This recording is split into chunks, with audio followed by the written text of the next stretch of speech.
नमस्कार मेरे प्यारे बच्चों, एक बार फिर से स्वागत है आपका अपने हिंदी यूट्यूब चैनल में। मैं रजत आपका बहुत बहुत स्वागत करता हूं। आज वाले वीडियो में हम बात करेंगे क्लास 10 का जो हमारा डेवलपमेंट चैप्टर है विकास, उसके बारे में। आज वाले वीडियो में हम क्या जानेंगे? आज वाले वीडियो में हम ये जानेंगे कि किन्हीं भी दो देशों के बीच अगर तुलना करनी है तो हम उनको कैसे करेंगे, या किन्हीं दो राज्यों के बीच तुलना करनी है तो उसको हम कैसे करेंगे। तो ये वीडियो जो है वो आपके लिए बहुत ही इंपॉर्टेंट होने वाला है, तो वीडियो में एंड तक जरूर जुड़े रहिएगा। और अगर आप चैनल पे आप पहली बार आए हैं तो आप चैनल को जरूर सब्सक्राइब करिएगा और अपने दोस्तों के साथ इस वीडियो को जरूर शेयर करिएगा।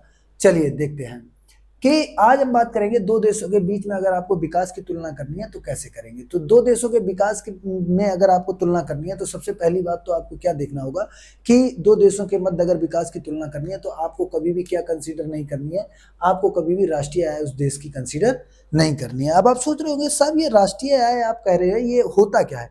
कि राष्ट्रीय आय जो होती है वो किसी भी देश में एक वित्तीय वर्ष में की गई सभी आर्थिक क्रियाओं से प्राप्त आय और विदेशी आय, मतलब आपने जो भी फॉरेन ट्रेड किया उससे जो भी आपकी इनकम हुई, देश में होने वाली सभी आर्थिक क्रियाओं से होने वाली इनकम और इंटरनेशनल ट्रेड से होने वाली इनकम, दोनों को ऐड कर देते हैं तो उस देश की इनको क्या प्राप्त हो जाती है? राष्ट्रीय आय। तो किसी एक वित्तीय वर्ष में सभी आर्थिक क्रियाओं से प्राप्त आय और विदेशी व्यापार या आय का योग जो है वो राष्ट्रीय आय कहलाती है।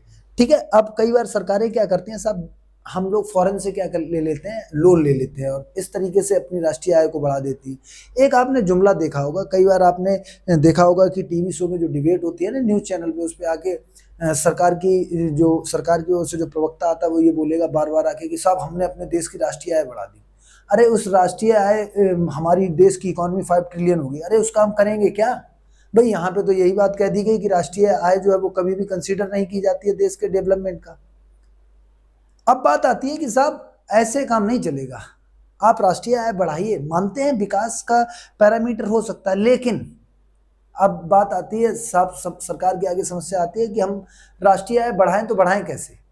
तो राष्ट्रीय आय को बढ़ाने के कुछ उपाय हैं। सबसे पहले शिक्षा एवं ज्ञान पे इन्वेस्ट कीजिए, जितना हो सके उतना ज़्यादा आप एजुकेशन पे जो है अपने देश का पैसा लगाइए ताकि लोगों को अच्छी शिक्षा मिले, हमारे देश का जो फ्यूचर है, जो बच्चे हैं उनको अच्छी शिक्षा मिले और वो अच्छी नौकरी ले सकें। इस वाले टॉपिक पे तो बात ही नहीं करनी है। आप सोचोगे क्यों सर, क्यों नहीं करनी? क्योंकि साहब सरकार की नज़र में ये जो पैसा है ना ये सबसे बेकार पैसा है, इसको तो लगाना ही नहीं चाहिए। अगर वास्तविकता में इसको लगाने से देश की राष्ट्रीय आय बढ़ती तो सारी सरकारों का फोकस किस पे होता? शिक्षा पर। लेकिन साहब भारत की सरकार क्या कर रही है?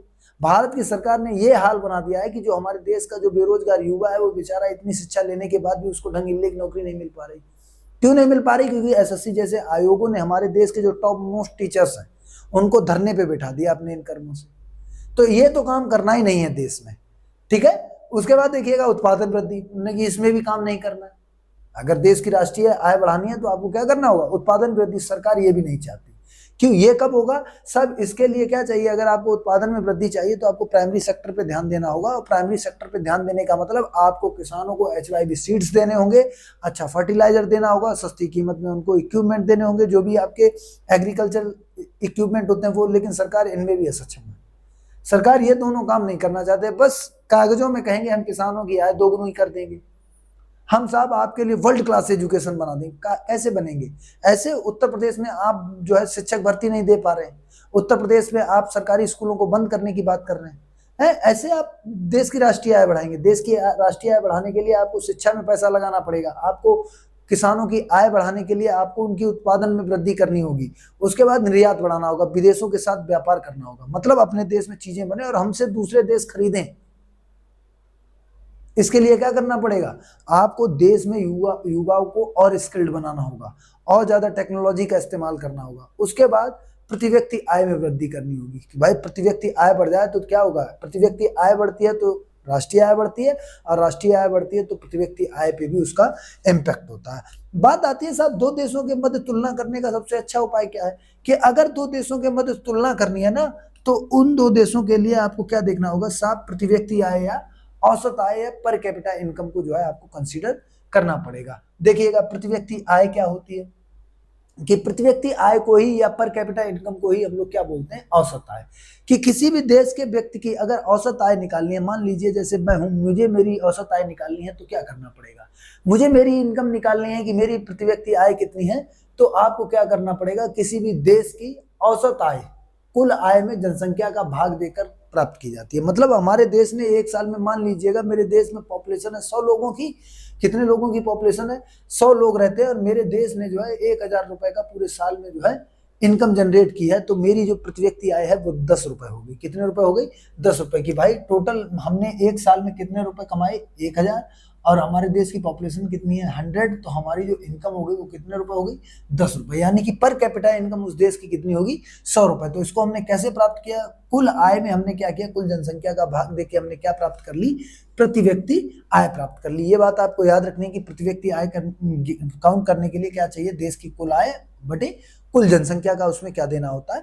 भाग देना होता है।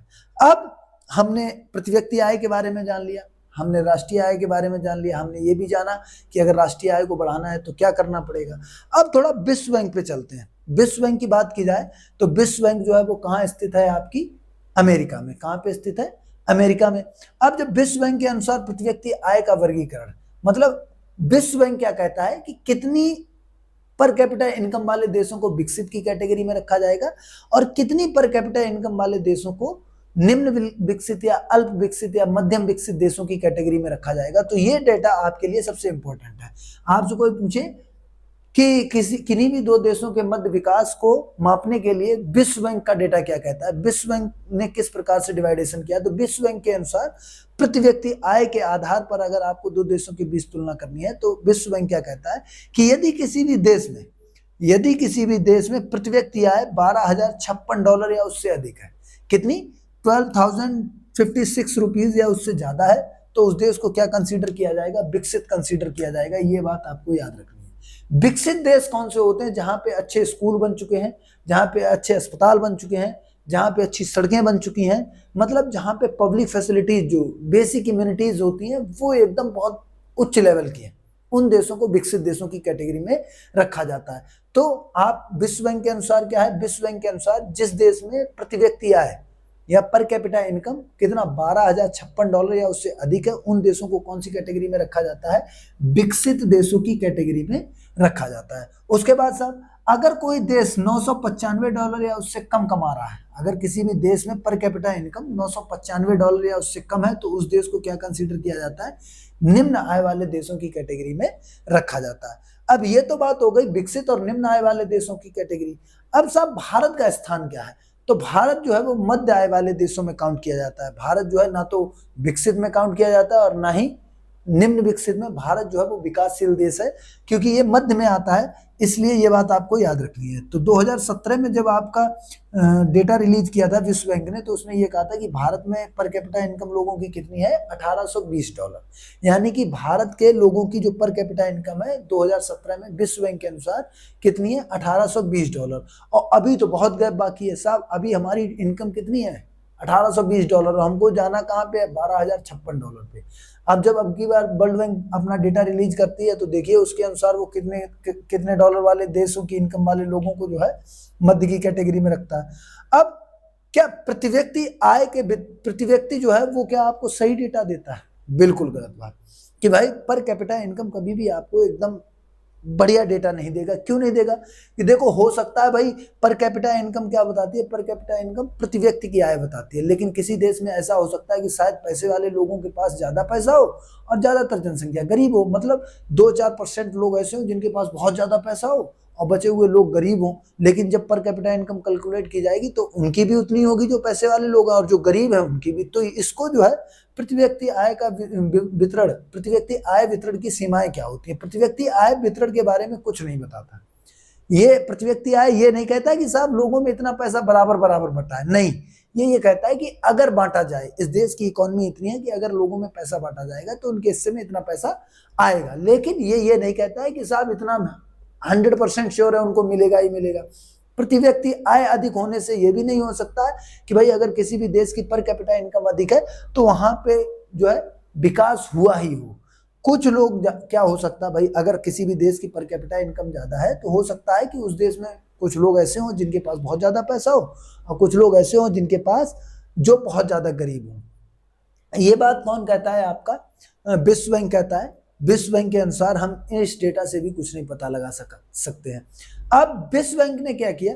विश्व बैंक ने कहा साहब ये जो डेटा आ रहा है इनके हिसाब से तो हम नहीं कैलकुलेट कर सकते कि कौन सा देश कितना ज्यादा विकसित है।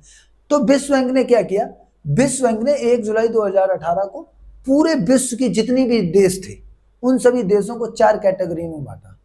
उन्होंने कहा कि ऐसे नहीं, ऐसा करते हैं हम जो है वर्ल्ड की जितनी भी इकोनॉमी है सारी इकोनॉमियों को जो है क्लासिफाइड करते हैं। और उन्होंने अपनी इकोनॉमीज को जो क्लासिफाइड किया दुनिया की, तो 1 जुलाई 2018 को इन्होंने कितने भागों में बांटा, 4 भागों में बांटा। इन्होंने ये कहा कि एक कैटेगरी रहेगी निम्न आय की, ऐसे देश जिनमें लोगों की इनकम $995 या उससे कम है।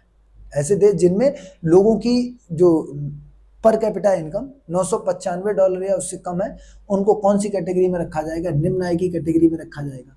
उसके बाद 996 से लेकर $3895 अगर किसी भी देश में पर कैपिटा इनकम है तो उसको निम्न आय वाले देशों में रखा जाएगा। ये बात आपको याद रखनी है। तो निम्न आय वाले देशों में कौन से कितनी पर कैपिटा इनकम, 996 से लेकर $3895 पर कैपिटा इनकम जिस देश की होगी उसको किस में कंसीडर किया जाएगा, निम्न आय में।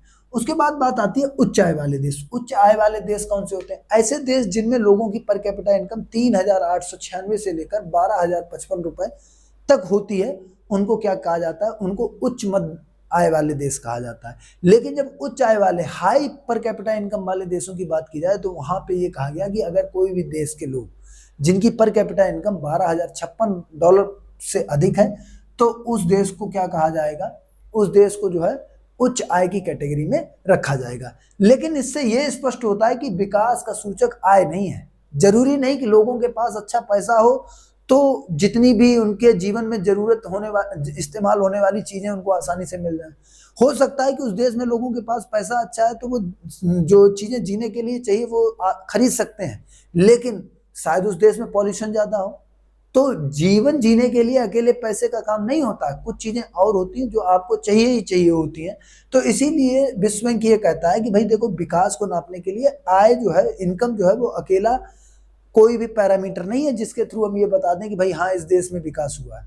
लेकिन जब हम राज्यों के मध्य तुलना करते हैं तो क्या इसका यूज किया जा सकता है? बिल्कुल किया जाए, क्योंकि राज्य जो होते हैं वो एक देश के अंदर होते हैं।